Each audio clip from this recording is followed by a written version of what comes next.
Question दिया हुआ है mad hatter stitches two similar hats for both queens.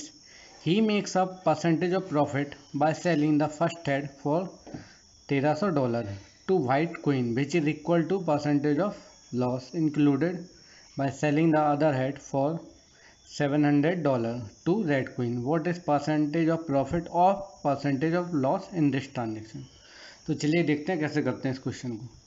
तो सबसे पहले हमको कॉस्ट प्राइस मानना पड़ेगा सीपी, ठीक है। और सेलिंग प्राइस हमको दिया हुआ है फर्स्ट हेड का, जो कि कौन से कलर का है, वाइट क्वीन के लिए, ठीक।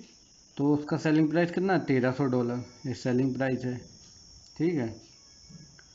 इसको SP1 मान लेते हैं। इसमें सपोज प्रॉफिट मान लेते हैं X% का हुआ है। दूसरा कॉस्ट प्राइस सेम ही है सीपी, लेकिन उसमें लॉस हो रहा है क्योंकि उसको 700 रुपये में बेच दिया हमने, तो SP2 हो गया।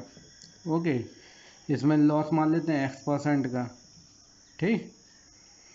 तो अपन को सेलिंग प्राइस का फॉर्मूला मालूम है। सेलिंग प्राइस क्या होता है, 100 plus profit percent divide by 100 into cost price. तो सेलिंग प्राइस किसके प्रोपोर्शनल है, 100 प्लस प्रॉफिट परसेंट, क्योंकि कॉस्ट प्राइस तो दोनों का सेम ही है दोनों आइटम के लिए। तो प्रॉफिट परसेंट के लिए प्रोपोर्शनल होगा सेलिंग प्राइस 100 प्लस प्रॉफिट।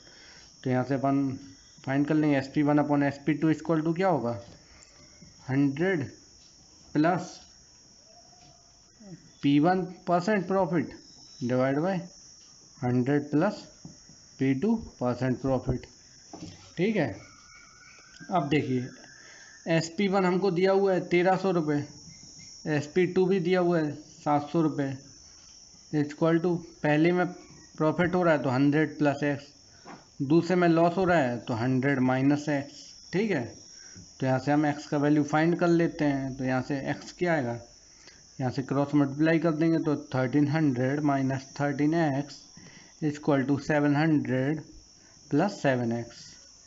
तो यहाँ इसको इस साइड लाएंगे, इसको उस साइड ले जाएंगे, तो ये कितना आएगा 1300 माइनस 7, तो 600 इक्वल टू 20X। तो यहाँ से X का वैल्यू कितना आएगा, 600 अपॉन 20, तो आएगा 30, ठीक है। तो X का वैल्यू क्या आ गया, 30, मतलब 30% प्रॉफिट, ठीक।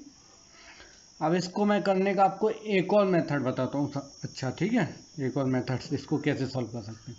हमको क्वेश्चन में दिया हुआ है, ये देखिए, ये वाली लाइन देखिए, two white queen which is equal to, ये देखिए दिया हुआ है विच इज इक्वल टू, ये वाला देखिए, is equal to loss percent. Profit percent किसके इक्वल है, लॉस परसेंट के। चलिए देखते हैं, percentage of profit equal to percentage of loss. अब यहाँ पे फॉर्मूला अप्लाई कर दीजिए, SP1 minus CP divide by CP, क्योंकि कॉस्ट प्राइस तो सेम ही है, into 100 equal to CP minus SP2 divide by CP into 100।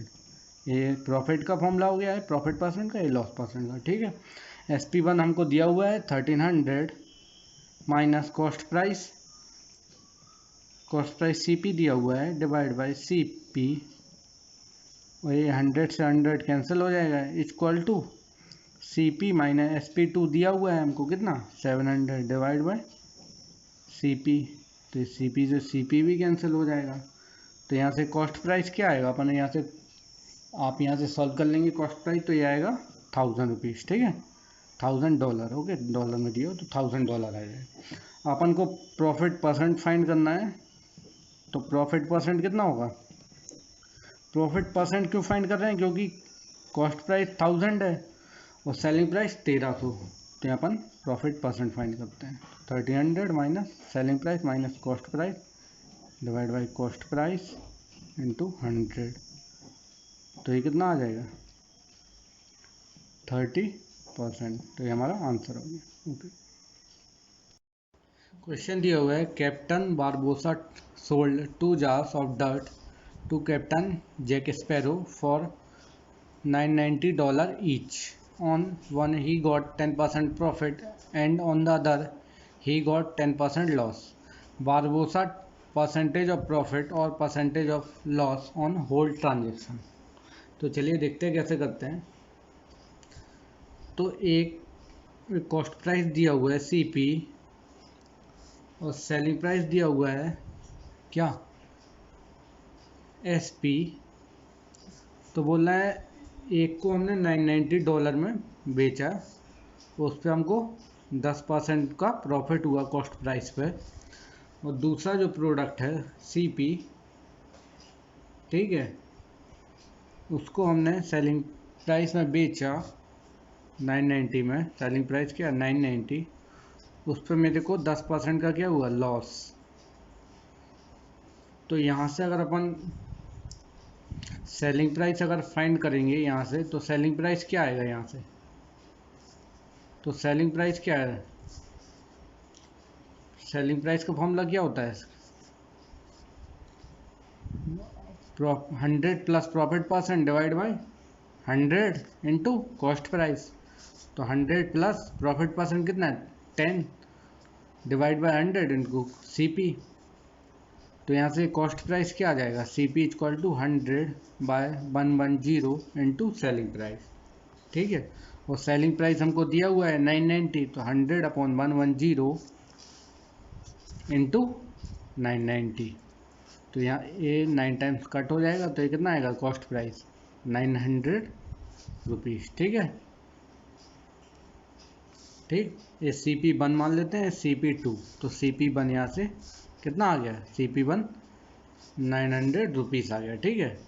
अब यहाँ से अपन फिर से अपन लोग सेलिंग प्राइस का फॉर्मूला लगाते हैं। सेलिंग प्राइस क्या होता है 100 माइनस लॉस परसेंट, तो लॉस परसेंट कितना है 10, तो 100 minus 10 90 divide by 100 into CP। Selling price दिया हुआ है 990, सेलिंग प्राइस कितना दिया हुआ है 990 equal to 90 upon 100 into CP। तो ये कितने 11 टाइम्स कट हो जाएगा, तो ये CP यहाँ से कितना आ गया, ये CP2 हो गया, ठीक है। तो CP2 कितना आ गया 1100।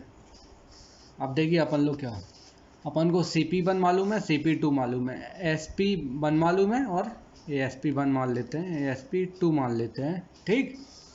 तो टोटल कॉस्ट प्राइस कितना हो गया CP1 प्लस CP2। तो CP1 कितना है 900, CP2 1100, तो टोटल कॉस्ट प्राइस कितना हो गया रुपीज़ 2000, ठीक है। अपन यहाँ से टोटल सेलिंग प्राइस भी फाइंड कर लेते हैं। तो टोटल सेलिंग प्राइस कितना आएगा, सेलिंग प्राइस दोनों का 990 है, 990 प्लस 990, ठीक है। तो ये कितना आएगा रुपीज़ 1980, ठीक। तो अब कॉस्ट प्राइस और सेलिंग प्राइस कौन सा ज़्यादा है, कॉस्ट प्राइस ज़्यादा है, तो मतलब यहाँ पे लॉस हुआ होगा, तो परसेंटेज ऑफ लॉस क्या होगा, total cost price minus total selling price divide by total cost price और इनटू 100। तो ये कितना हो जाएगा, इसको सॉल्व करेंगे हम। तो कॉस्ट प्राइस कितना है total 2000 minus total selling price 1980 divide by total cost price 2000 into 100।